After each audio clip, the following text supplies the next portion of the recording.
When we live in a modern world, where noise never ceases, where notifications on the phone keep ringing endlessly, and where the human heart seems always restless, a great question arises. How can our soul find rest? We often think that peace only comes when the outside life is calm. But in fact, true peace begins from within. And it is at this very point that Stoic philosophy, Stoicism, appears like an old teacher, silent yet steadfast, guiding us through the storms. If life is a journey across the vast sea, then Stoicism is nothing less than an anchor, keeping the ship of our mind from being swept away in the storms of emotions.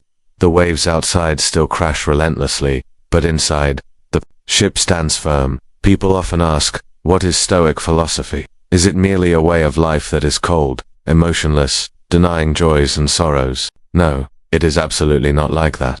Stoicism does not teach us to turn ourselves into stone, but teaches us to keep the soul like a still lake, so that when a pebble falls, the water only ripples slightly before returning to clarity.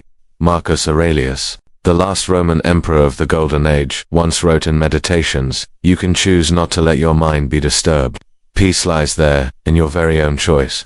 His words still echo today, as if written especially for us, the people of the 21st century, spinning in speed, in pressure, in nameless worries. Perhaps many of us have experienced this feeling, waking up in the morning, opening our eyes to chaotic news, a pile of work, and endless family concerns. Each day passes like a wheel that never stops.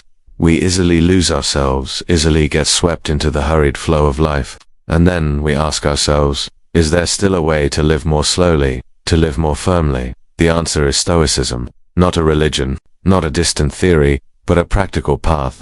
It teaches us to distinguish what we can control and what lies beyond our power. It teaches us not to waste energy fighting against what cannot be changed, but to focus our mind on mastering ourselves. In the hardest times of history, when wars, plagues, or losses prevailed, the Stoic sages still repeated one simple truth. We cannot control the storms, but we can control the awe, and it is that very awe which decides the direction of life. If you notice, you will see that all of us, whether old or young, rich or poor, have moments when we feel powerless before circumstances, but the difference lies in how we react. Those who do not know how to anchor will let the waves sweep them away, while those who listen to Stoic philosophy will learn how to drop anchor at the right time. Stoicism is like an art of living, the art of mastering the mind. It does not promise to turn life into something rosy, but it gives us the strength not to collapse amidst stormy days. In today's video, I want to invite you to pause with me, to sit down together, imagining that we are in a quiet room, far from the noise outside, and from here, we will begin the journey to seek serenity, a journey where those who came before have left us the light to guide our way. Stoicism, the Stoic philosophy, is not just books, not just dry words, but a way of living, a guiding lamp, an anchor in the turbulent sea of life. And today, we will together light that lamp. Part 2. The real battle lies within. There is a very human habit. Whenever life becomes difficult, we immediately point outward to find someone to blame. We blame an unjust society, a political system full of schemes, unkind colleagues, family members who do not understand us enough, and even fate itself for not granting us an easier path. But if we pause for a moment, take a deep breath, and ask ourselves, do all those external confusions truly originate from the outside?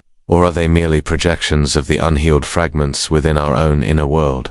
Marcus Aurelius, an emperor who ruled over a mighty empire, left in Meditations a simple yet profound observation. The soul becomes dyed with the color of its thoughts. In other words, if your heart is filled with anxiety, you will see danger everywhere. If your mind is full of envy, the success of others will never become inspiration, but only a painful reminder of your own inferiority. And if within you lies a readiness to explode with anger, then even a passing glance from a stranger is enough to ignite your fury. This is why Stoic philosophers always emphasized, our greatest enemy is not out there, but right within ourselves. The fiercest battles are not fought on battlefields, but in the deepest realms of the soul. Carl Jung once said, who looks outside dreams, who looks inside, awakes. This saying, placed alongside the thoughts of Epictetus or Seneca, sounds like a resonance across time. For Stoic philosophy has long taught us that to live a peaceful life, we cannot merely chase external changes. We must turn inward, daring to face the shadows within our soul. Try looking back at a single day of your life. How many times did you feel anxious, not because someone truly threatened you, but because your mind itself wove thousands of dreadful scenarios.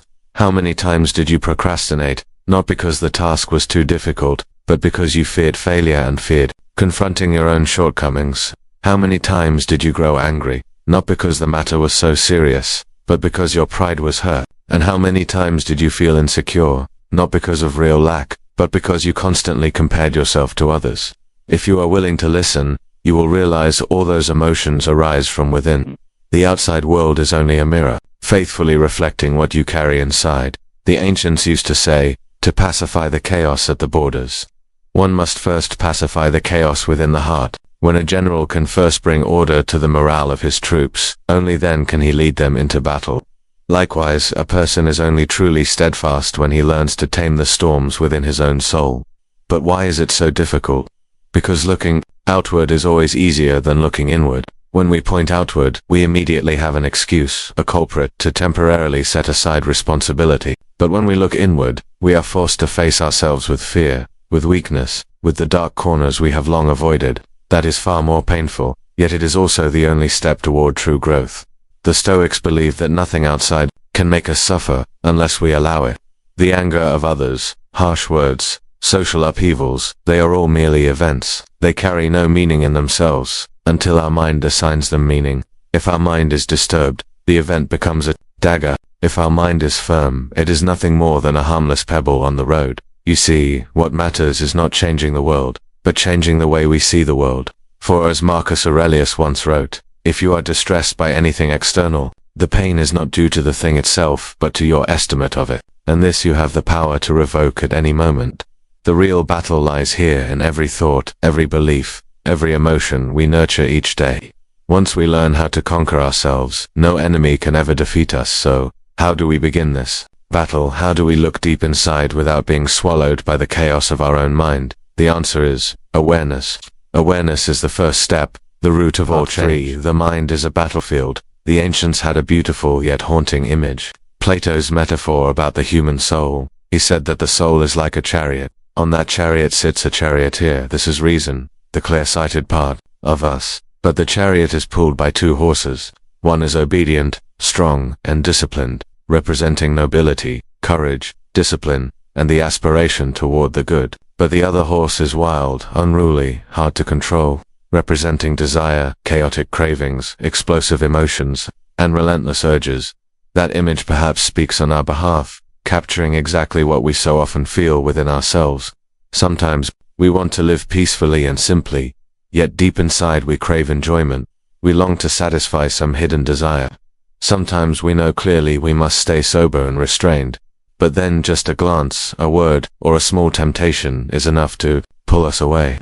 And thus the chariot of life becomes unsteady. The charioteer, our reason, loses its grip on the reins, leaving the two horses to drag us in opposite directions. We can clearly see this in the most ordinary moments of life, when someone wants to eat healthily but cannot resist a sweet cake, when someone wants to stay calm but bursts into anger because of a small provocation, when we set goals to study and work diligently, but then get swept into social media, entertainment, and waste hours away. That is precisely when the two horses within us are pulling fiercely against each other.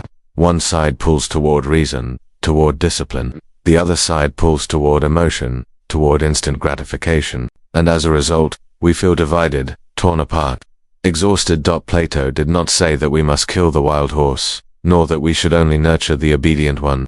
He taught that the charioteer must learn to hold the reins firmly, to guide both feet. If we destroy one side, the soul will lose its balance. Desire is not always evil. Thanks to it, humans long for love, find joy in creativity, and are driven to sustain life. But if it is left to run wild, it drags us into endless excesses, draining life dry. Likewise, reason, if too rigid and dry, can turn us into emotionless beings, shadows who forget the warmth of life. Therefore, the lesson Plato left us is the same spirit Stoicism has always emphasized. What matters is not eliminating emotions or desires, but guiding them. A Stoic is not a cold person who cannot feel joy or pain. On the contrary, they feel everything, but at the same time they know how to master, how to direct their mind so that it is not torn apart. If you pay attention, you will see that the human mind truly is a battlefield. There, silent battles are fought every day without drums or trumpets, yet persistent and unending. One morning we wake up and tell ourselves, today I will work with focus, yet just moments later, the phone rings with notifications, pulling us into endless messages and news. One afternoon, we remind ourselves to stay calm during a meeting, but then a sudden criticism ignites anger within. All of this does not come from the outside world, but from the unsteady hands of the charioteer within us. Marcus Aurelius once wrote in Meditations, "The worst enemy is not out there, but the weakness within our own mind," and indeed, when we are weak, everything outside can become a reason for us to collapse. But when we are steadfast, even the storms themselves turn into exercises, showing us how strong we truly are. Just think, if each person learned to hold the reins firmly, if each person knew how to guide both horses within their soul, how much less chaos would there be in the world? Society would have fewer pointless arguments, fewer bursts of rage, fewer excessive desires, for the root of most of the chaos out there is the chaos within each individual. And just like a battlefield, we cannot merely wish for peace without training. A soldier must train with weapons. A charioteer must practice holding the reins. The mind is no different, we must train it every day. We train through self-observation, by asking ourselves, which horse is pulling me right now? Reason or desire? Am I still holding the reins firmly? It is precisely this awareness, repeated day after day, that helps us become the true master of our life's chariot. Stoicism does not turn us into superhuman saints, nor does it promise to erase every inner conflict. But Stoicism teaches us that peace does not come from avoiding the battlefield, but from daring to step onto it, daring to face it, daring to train until we become a steadfast commander. For when we firmly hold the reins of the mind, the road ahead, whether rugged or straight, becomes a path we can walk with serenity. Part 4. The shadow, the ego, and disconnection. We grow up in a world full of expectations. From an early age, society whispers into our ears invisible commands, to be obedient, to study well, to become responsible, to succeed so that our parents can be proud. We put on masks, sometimes the mask of a model student, sometimes the dutiful child, sometimes the reasonable adult with everyone. Each mask is like a role in the play of society, and we believe that is who we are. But, the more roles we play, the further we drift from our true inner self. Gradually, we no longer hear clearly the voice from within. Instead, the noises from outside, comparison, judgment, standards echo more loudly. We become a product molded by others, instead of a living being with our own nature. This is the moment disconnection happens. Disconnection from the true self. Carl Jung, one of the greatest psychoanalysts of the 20th century, called the forgotten and hidden part the shadow. According to him, the shadow contains everything we do not want to acknowledge: anger, envy, greed, sadness, weakness, even instinctive desires that society labels evil. To be accepted, we learn to repress them, to bury them deep in the unconscious. But the shadow does not disappear, it only waits for the chance to rise. Think of a familiar example, a person who always claims to be gentle, never losing their temper. Yet just one small incident, a criticism, an unfriendly glance, is enough to make that person explode in uncontrollable anger. That anger did not suddenly appear. It has been there all along, suppressed and accumulated. When the opportunity arises, the shadow bursts out. Overwhelming reason. This is clear evidence that what we reject will rule us from the darkness. The frightening thing is, the more we repress, the stronger the shadow becomes. We may try to hide envy, but it will appear as harsh judgment of others. We may deny sadness, but it will erode us in sleepless nights. We may refuse weakness, but it will force us to wear a fake shell of strength, exhausting us day by day. But Jung did not see the shadow as an enemy. On the contrary, he considered it an essential part of human wholeness, for light cannot exist without darkness. The shadow reminds us that we are not perfect, that we also carry roughness and fragility within, and only when we dare to face it, to accept it, do we truly begin the journey of maturity. Acceptance here does not mean indulgence or giving in to the shadow. It does not mean letting anger, envy, or greed lead our lives. On the contrary, acceptance means seeing and acknowledging their existence, then learning to lead instead of being led. When we recognize, I am envious, we are no longer victims of that emotion. We become the observer, the one holding the reins, instead of the horse being dragged by instinct. Let us imagine, inside us is a house, but in that house there is a room always locked, dark. We are afraid to open it, believing that inside are only ugly things. Yet that very room contains the forgotten parts of ourselves. When we dare to open the door, we do not only see anger, but also the need to be loved. Not only envy, but also the desire to be recognized.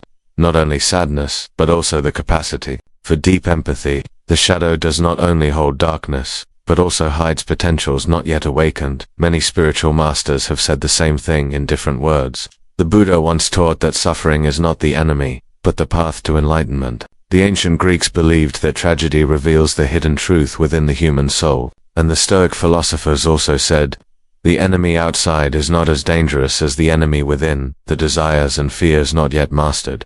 We can see this in everyday life. A father, after a long stressful day, scolds his child harshly for a small mistake. The anger here is not only directed at the child, but is also an echo of his own tension, insecurity, and hurt. If that father recognized his shadow, his fatigue, his helplessness, perhaps he would choose another response. One more understanding and loving. Accepting the shadow is the first step to returning to the true self. For the true self is not the role that society imposes, nor the flawless image without blemish. The true self is the harmony of both light and darkness. When we stop running away, when we embrace even the broken pieces, we become whole. This is also a journey of courage. For facing the shadow means daring to look at the uncomfortable truths about ourselves. But as Socrates once said, an unexamined life is not worth living. If we keep living through roles, through a false self, then life is nothing but a meaningless repetition. This journey has no final destination. The shadow never disappears. It will always be there, reminding us of our humanity, of our limits. But it is precisely in the process of facing it, acknowledging, observing, learning, to transform that we gradually find again the connection with the true self. And that is the foundation for a life of freedom and wholeness. In the previous part, we saw that the shadow, the repressed parts of ourselves, does not disappear simply because we pretend it isn't there. It hides in the unconscious, shaping our behaviors, emotions, and even our choices in subtle ways. We may cling to a false self, playing the role of someone competent, strong, or kind, while deep inside the rejected fragments of who we are keep knocking, asking to be heard. This disconnection often leaves us feeling lost, empty, or constantly chasing an image that isn't truly ours. But if the shadow cannot be erased, what then must we do? The answer lies in self-awareness. Only by daring to look inward can we begin to understand what is truly moving us. And once we understand, we are no longer unconsciously driven but consciously choosing. This is why Socrates once said that unexamined life is not worth living. Self-awareness is the key that opens the door to freedom. 5. Self-awareness, the doorway to freedom. Self-awareness is not about sitting in front of a mirror and making a checklist of strengths and weaknesses. It goes much deeper than that. It is the ability to listen to what is truly happening in our mind, emotions, and body. It is the ongoing process of turning inward to uncover our motives, fears, beliefs, and even the wounds that have never been healed. A person may achieve tremendous success in their career, yet without self-awareness, they may still live in a cycle of insecurity. Beneath all the achievements, what might truly drive them is the fear of failure, or a desperate need for validation. If they cannot recognize this, they will keep running, keep conquering, but never find peace. Socrates was not exaggerating when he said, "The unexamined life is not worth living." For a life without self-inquiry is like a ship without a rudder left to drift wherever the waves carry it. One day, when we look back, we may realize we have traveled far, only to find we don't really know why we set out in the first place. Avoidance, the loop of ignorance. Human beings have a natural tendency to avoid pain. We avoid thinking about past wounds because we fear reliving the hurt. We avoid acknowledging our flaws because shame feels unbearable. We avoid facing our fears because it makes us feel weak. And yet, paradoxically, the more we avoid, the more our lives become structured around that very avoidance. Someone who fears abandonment may build relationships on control, clinging, or the opposite, never opening up, just to avoid the possibility of loss. Someone who fears failure might reject new opportunities or drown themselves in endless work, desperately trying to prove their worth. In both cases, life stops being a conscious choice. Instead, it becomes an unconscious cycle dictated by fear. Self-awareness interrupts this cycle. It's like turning on the light in a dark room. Suddenly we can see, in that corner sits the monster called fear of abandonment, and over there lurks the shadow of not being good enough. By recognizing them, we are no longer blindly driven to avoid them, we can finally face them. The courage to look within. Many people believe courage means stepping onto a battlefield or facing external dangers, but there is another kind of courage, quieter, yet far deeper, the courage to look within, to sit down and honestly admit to ourselves, I am jealous, I am insecure, I am afraid. This takes extraordinary bravery, because our instinct is to deny and to hide. But acknowledging the truth of our inner world doesn't make us weak. It is the very beginning of growth. When we dare to look inside, we begin to see our own limits. We recognize we are not perfect, that we make mistakes, that we carry shadows. Yet instead of rejecting these parts, we learn to accept and care for them. And in that acceptance lies a new kind of freedom. We no longer need to run away, nor pretend to be someone else. Self-awareness, the foundation of freedom. So what is true freedom? Many imagine it means not being controlled by anyone, doing whatever they please. But in reality, most of us are controlled by something far more subtle, or unconscious habits, our limiting beliefs, and our unhealed wounds. Self-awareness lays the foundation for breaking free from this inner control. It allows us to see why we react in certain ways, why we choose certain paths, why we repeat the same mistakes over and over. Once awareness arises, choice becomes possible. And when we choose consciously, our actions are rooted in freedom rather than blind compulsion. From understanding to living authentically. Self-awareness is not an end in itself. It is not only about knowing, but about living in alignment with what we know. When we understand what we fear, what we desire, what we believe in, we can begin to reorder our lives around that truth. We no longer need to wear masks to earn social approval, nor do we need to force ourselves into roles others impose on us. To live authentically doesn't mean to rebel against everything. Rather, it means to choose consciously which actions genuinely resonate with who I am, which relationships truly nurture me, which path carries real meaning. And to make those choices, the foundation must be self-awareness. Transition to part 6. If self-awareness is the doorway to freedom, then the next step is walking through that doorway. Awareness alone is not enough. It must be embodied in daily life. In our modern age, we are surrounded by countless books, videos, and lectures on self-improvement. Yet many people consume endless information and still feel stuck. Why? Because there is a vast gap between knowledge and practice. To live a free and authentic life, self-awareness must evolve into daily action and lived experience, not just remain on the page of a book or the echo of a lecture. And that is exactly what we will explore in the next part, the great distance between knowledge and practice. 6. Knowledge and practice, the great divide. We are living in an unprecedented era, the era of excessive knowledge. With just a few seconds of scrolling, we can access millions of articles, videos, podcasts, and audiobooks about how to be happy, how to overcome anxiety, or how to become the best version of yourself. Every day, thousands of self-help books are published, and millions of inspirational videos are uploaded. It seems that humanity has never lacked information, and yet, paradoxically, we have never felt more lost. The problem is this: knowledge does not automatically lead to transformation. Knowing is not the same as living. We may memorize dozens of quotes, we may recite the teachings of Socrates, Epictetus, or Marcus Aurelius, but when faced with real anger or real insecurity, we still react with the same old instincts. Between understanding and living lies a vast gap, the very gap that determines one's inner growth. Imagine a person who reads hundreds of books on meditation, who can recite the concepts of mindfulness and breath awareness, yet if they have never once sat down, breathed deeply, and observed themselves, that knowledge remains superficial. It is not lived experience, only the memory of words. Even more dangerously, the more information we consume, the more we may fall into the illusion that we have learned enough, or that we have already practiced, while in reality, everything stays on the surface.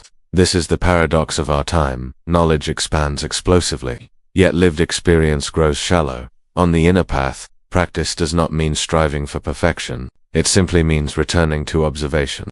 When we truly pay attention, we begin to see the patterns of behavior that repeat themselves. For instance, when criticized, we immediately become defensive.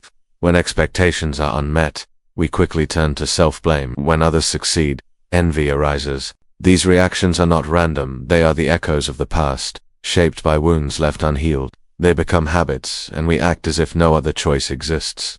Only through genuine observation do we begin to see them clearly, and once we see them, instead of rejecting or denying them, we can spark compassion for ourselves. We realize these reactions are not enemies, but traces of old experiences. This awareness allows us to take a small but profound step rather than blindly reacting. We pause, breathe, and choose a different response. This is the essence. Learning only gains meaning when it becomes part of daily living. A great book or a profound philosophy has no value if it remains confined to the page. It comes alive only when we breathe it, act it, embody it in the most ordinary moments of life. In times of struggle, instead of panicking, we recall the wisdom, distinguish what is within your control from what is not, and we truly let go of what cannot be changed. When faced with criticism, we remember, words of others cannot harm me unless I allow them to, and we remain at peace. That is knowledge transformed into life. The gap between knowledge and practice is always the true challenge. Learning is easy. Living what we learn requires courage and patience. It is like seeing the route on a map that is knowledge. But if we wish to arrive at the destination, we must take the steps, endure fatigue, and climb the rough terrain. No one can walk for us, and no map can ease the exhaustion in our own legs. So how do we bridge the gap? The answer lies in small, daily practices. A minute of silence to observe the breath. A moment of pausing before reacting. An evening spent journaling about the day, distinguishing where we merely reacted and where we truly chose. Nothing grand is required. True change always arises from small but consistent steps. Like drops of water patiently wearing down stone. When we begin to live what we learn, life naturally shifts. We no longer feel compelled to chase after endless secrets to success. Instead, we carve our own path. Knowledge ceases to be a burden. It becomes light to guide the way. And the most beautiful gift, from compassion toward ourselves, we grow into greater understanding and empathy toward others. At this point, we realize a deeper truth. Learning is not about escaping reality, but about living more deeply within it. Each moment of practice, each pause to observe, is a moment when knowledge is no longer theory, it becomes life itself. Control, letting go, and human limits. There is a simple yet profoundly difficult truth. We cannot control everything. From the opinions of others, the shifts of society, to whether it rains tomorrow, all of these lie beyond our reach. And it is precisely at this boundary, between what we want and what we can, that anxiety begins to grow. Human beings are often pulled between two poles. On one side, the desire to control. On the other, the imperfect reality of life.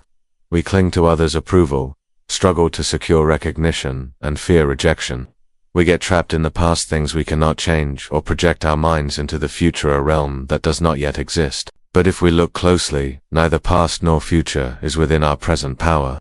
Epictetus, one of the great Stoic teachers, once pointed out, some things are up to us, and some things are not. This is not merely a philosophy, but a map toward inner freedom.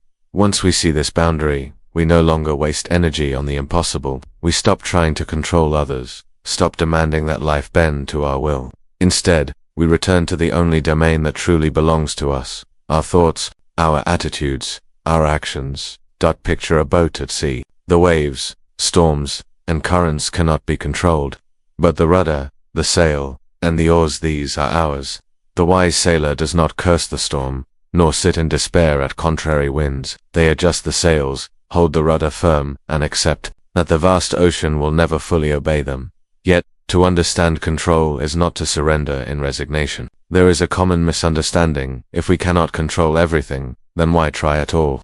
True wisdom lies in discernment, knowing what we can influence, and what must be left to unfold as it will. It is the balance between effort and release. We give our best within our sphere, but remain at peace when outcomes fall beyond our reach. Take, for example, an exam or a job application. You can study diligently, prepare with discipline, and give your full effort, but the grade, the decision of the examiners, or the fluctuations of the job market, these are not fully yours. When you understand this, you live and act with greater freedom. You pour your heart into what you can do, and accept with lightness what lies outside your control. The same holds true in relationships. We can love, care, and listen, but we cannot force another to love us back, nor act exactly as we wish. When we recognize this limit, love and friendship become pure, for we give without coercion. True affection arises from freedom, not control. Limits are not weakness, but reality itself. Only by facing them do we enter maturity. We are not omnipotent, but we are free to choose how we live. And this freedom does not come from possessing everything, but from clearly discerning what is mine to do, and what is mine to let go. Letting go does not mean loss. It means returning what was never ours to carry, so that we may move forward. Lightly, when we cling, we become heavy, exhausted. When we release, we grow flexible and open. A hand clenched tight cannot receive anything new but once opened. It can touch countless wonders. On this sense, the first step to freedom is understanding limits. Not the despairing voice that says, I can do nothing, but the awakened clarity that says, this is my part, I will give it my all. The rest belongs to the flow of life. That is the greatest courage, for it demands we relinquish the illusion of control and live with simple truth. At the root of all our daily worries, restlessness, and tension lies one thing, the attempt to control the uncontrollable. And once we see this clearly, we can smile and release. What remains then is peace. 8. Building the fortress of the mind. In a noisy world where countless streams of information and emotions rush at us all at once, the human mind can easily be swept away like a leaf in a torrent. Social media, news, other people's opinions, invisible pressures all strike against us like relentless waves. Without a solid fortress of the mind, we live in fragility, easily shaken, and gradually lose the ability to be our own master. But this fortress is not about escaping the world, nor walling ourselves off in isolation. It is more like a citadel, open gates for connection when needed, but an inner order, clarity, and resilience that no storm can tear down. Marcus Aurelius once wrote, the mind is your fortress. Nothing can penetrate it without your permission. 1. The mind as a fortress to be guarded. Imagine a house with its doors always wide open. Anyone passing by can step in, bringing dust, noise, or even chaos. Before long, the house ceases to be a place of rest. The mind works in the same way. If we allow every judgment, every piece of negative news, every meaningless comparison to flood in, clarity cannot survive. Protecting the mind does not mean shutting every door, it means filtering wisely. Like a watchful gatekeeper, we must ask, is this necessary? Does this help me grow? Does it align with my values? If not, smile, and let it pass without clinging. 2. Habits as the walls we build. Aristotle once said, we are what we repeatedly do. Excellence, then, is not an act, but a habit. A fortress is not built in a day, but brick by brick. Through daily habits, instead of scrolling mindlessly, take a short walk. With each step the mind returns to breath and presence. Instead of reacting instantly when insulted, pause. Take a deep breath. That moment of stillness is power. Instead of judging others, turn inward and observe yourself. Often, judgment reflects what we have yet to accept within. These habits may seem small, but they form protective walls around us. They do not make us cold, they create safe space within, where choices are made with clarity instead of impulse. 3. Boundaries of a steadfast soul. Every fortress needs boundaries. Without them, we become vulnerable to the demands, expectations, and emotions of others. Boundaries are not selfishness, they are self-respect. They say, I honor you, but I also honor myself. With boundaries, we no longer get dragged into other people's scripts. We know when to give, and when to step back so as not to lose ourselves. This too is part of the fortress. No one can drag us into chaos without our consent. 4. Standing firm.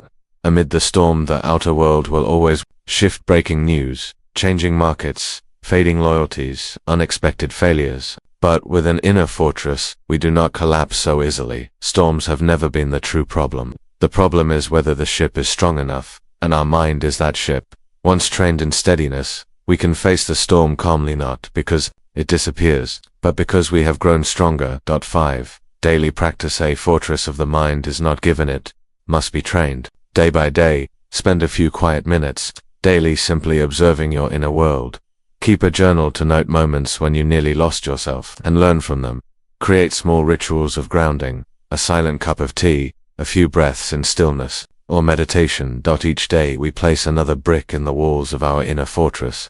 Fragile at first, but over time it becomes unshakable. 6. Living with an inner stronghold. A person with a fortress of the mind is not indifferent to pain, but stands firm in its presence. They are not easily pulled into petty quarrels, nor swayed by praise or blame. They know their worth, and from that steadiness they bring peace to others. True strength does not come from controlling everything, but from mastering oneself. With a fortress of the mind, we can live free and engaged with the world without losing who we are. Conclusion. Building a fortress of the mind is a lifelong journey. It does not promise that we will never face suffering, but it ensures we will not be devoured by it. In a chaotic world, Everyone needs a place to return, and that place is not outside it, is the awakened, disciplined mind we cultivate day by day. Part 9. Letting go and love, loving with an open hand in life. Few experiences touch the deepest core of the human heart the way love does. Love can be both a healing force and a fire that consumes. Many people come to love seeking to fill an inner emptiness, but the more they cling, the more they risk falling into exhaustion. In truth, genuine love does not arise from lack, it blossoms from inner wholeness. And only when we learn the art of letting go can love become freedom rather than a chain. There is a paradox many fall into. They love with all their heart, yet unconsciously turn love into possession. They mistake love for control, care for interference, presence for separation. In that state, love transforms into a burden. Gradually, the person we love begins to feel suffocated instead of nourished. Letting go in love is not indifference. It is not coldness or a severing of bonds. Rather, it is the practice of mature love where we still show up, still listen, still give, but without clinging to the illusion that the other belongs to me. When the hand opens, love can finally breathe, expand, and flourish. Marcus Aurelius once wrote, "Love all, but let your soul belong to none." Love does not mean handing over the right to define our subject. To love someone is to desire their happiness, but it does not mean we can live their life for them or carry the weight of every choice they make. This is where boundaries enter the picture. Boundaries and love are not walls. They are not barriers of distance or indifference. Boundaries are like a door with a lock. You decide when to open, when to close, and who may step in. Boundaries allow us to love without losing ourselves, to give without falling into depletion. A person with clear boundaries will not allow love to collapse into fusion where two individuals blur into one shapeless mass. Instead, they stand side by side, distinct yet connected, free yet devoted. In relationships we often face a difficult choice: hold on tightly, or let go. Holding on often comes from fear of loneliness, fear of loss, fear that we may never find love again. Yet paradoxically, it is this very clinging that suffocates love. Like sand in the palm of your hand, the tighter you squeeze, the faster it slips away. Letting go does not mean abandoning love. It means recognizing that love cannot be forced, owned, or caged. The other person may choose to stay or leave, but their decision does not diminish our value. And if love remains, it will return, but this time, in freedom rather than in fear. The philosopher Plato once observed, "The greatest victory is to conquer oneself." In love, this victory is not about making the other conform to our desire. It is about overcoming our own selfish demands, our need for control, our illusions that the other must live according to our script. When we conquer ourselves, we learn to love without dependence, to give without expecting return, to stay present without losing our individuality. A mature love is when both can say, "I love you, but I remain myself. You love me, but you remain yourself." Connection does not come from losing oneself. It comes from two individuals who are free, yet choose to walk together. That is what it means to love with an open hand. Love is a gift, not as possession. Ultimately, love is not only an emotion, it is an art of living. It requires mindfulness, courage to let go of illusions, and humility to accept that no one belongs to anyone. Love, in its truest form, is permission. Permission for the other to be themselves, permission for oneself to be oneself, and permission for love to unfold freely and forced unbound. Transition to the next part approximately equals 200 words. Mature love with an open hand teaches us a profound truth. Freedom and connection do not cancel each other out. On the contrary, they nourish one another. When we learn to let go, we not only liberate ourselves, but also free the person we love from invisible chains. Love becomes lighter, more authentic, more alive. Yet, sustaining this kind of free love requires something deeper than fleeting emotion. It demands a stable inner ground, a space where the storms of passion, fear, or external pressures cannot easily sway us. Without such an inner foundation, love can still be hijacked by insecurity, jealousy, or dependence. That sanctuary does not lie outside, in another person or in circumstances. It lies within us, our own inner fortress. It is the stronghold of spirit that protects us, allowing us to engage with love and life without losing our center. And so, to love with freedom and resilience, we must turn inward and build that fortress, a mental stronghold, a place of clarity, strength, and calm amidst the chaos of life and the turbulence of relationships. 10. Awareness. The key to inner freedom. Every journey toward inner stillness begins at a single point, awareness. Without awareness, we walk through life under a dim light, where everything we events, people, situations, is colored by old habits and unconscious filters. If the mind is full of judgment, we see flaws everywhere. If the mind is trapped in comparison, every success of others becomes a dagger into our insecurity. And if the heart is filled with resentment, even an act of kindness can look suspicious. Awareness is like a clear mirror.